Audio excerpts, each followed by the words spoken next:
Hello mga langga! For today's video, ito na naman tayo. Magluluto naman tayo ng panga ng baboy. Lagain na lang natin. Panga ito.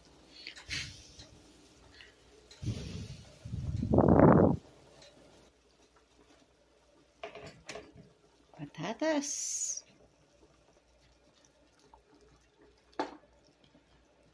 Panga ito ng baboy mga langga. So, ayan, may buto-buto siya. Kasi panga ito eh. At yan, sili natin. So, sino gumagamit nito pang timpla dito sa US?